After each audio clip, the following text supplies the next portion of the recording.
ധവളപത്രം AI നിർമ്മിതമാണെന്ന മുൻ ധനവകുപ്പ് മന്ത്രി Thomas ഐസക്കിന്റെ വാദങ്ങളെ തള്ളി വിദഗ്ധ സമിതി അധ്യക്ഷൻ KM ചന്ദ്രശേഖർ. പൊതുജനങ്ങൾക്ക് കൂടി ലഭിക്കുന്ന രേഖകൾ ഉപയോഗിച്ച് മാത്രമാണ് ധവളപത്രം തയ്യാറാക്കിയത്. സ്വകാര്യ നിക്ഷേപം അനിവാര്യമാണെന്നും KM ചന്ദ്രശേഖർ മീഡിയ വണിനോട് പറഞ്ഞു. UDF സർക്കാർ അവതരിപ്പിച്ച ധവളപത്രത്തിനെതിരായ പ്രധാന വിമർശനമായിരുന്നു AI നിർമ്മിതമാണെന്നത്. എന്നാൽ ഗുലാത്തി ഇൻസ്റ്റിറ്റ്യൂട്ടിലെയും CDSലെയും ഉദ്യോഗസ്ഥരുടെ നേതൃത്വത്തിലാണ് ധവളപത്രം തയ്യാറാക്കിയതെന്ന് വിദഗ്ധ സമിതിയുടെ അധ്യക്ഷൻ KM ചന്ദ്രശേഖർ പറഞ്ഞു. റിപ്പോർട്ട് എഴുതിയത് ഈ നമ്മുടെ ഗുലാത്തി ഇൻസ്റ്റിറ്റ്യൂട്ടിന്റെയും CDSന്റെയും കൂടി വിദഗ്ധരാണ് ഇതിന് എഴുതിയിരിക്കുന്നത്. സ്വകാര്യ നിക്ഷേപം ഗുണം ചെയ്യുമെന്നാണ് KM ചന്ദ്രശേഖരന്റെ നിലപാട്. അനിവാര്യമാണ്. നമുക്ക് അതിനുള്ള പോളിസീസ് നമ്മൾ ഉണ്ടാക്കിയിട്ട് പ്രൈവറ്റ് സെക്ടർ നമ്മൾ സർട്ടൻലി നമ്മളത് ഡെവലപ്പ് ചെയ്യണം. ഇതിന്റെ സ്വകാര്യവൽക്കരിക്കുക എന്നല്ല അർത്ഥം.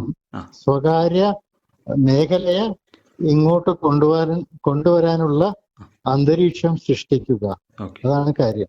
പെൻഷൻ പ്രായം ഉയർത്തണമെന്നത് ശുപാർശ മാത്രമാണ്. ഇക്കാര്യത്തിൽ തീരുമാനമെടുക്കേണ്ടത് സർക്കാരാണെന്നും KM ചന്ദ്രശേഖർ പറഞ്ഞു.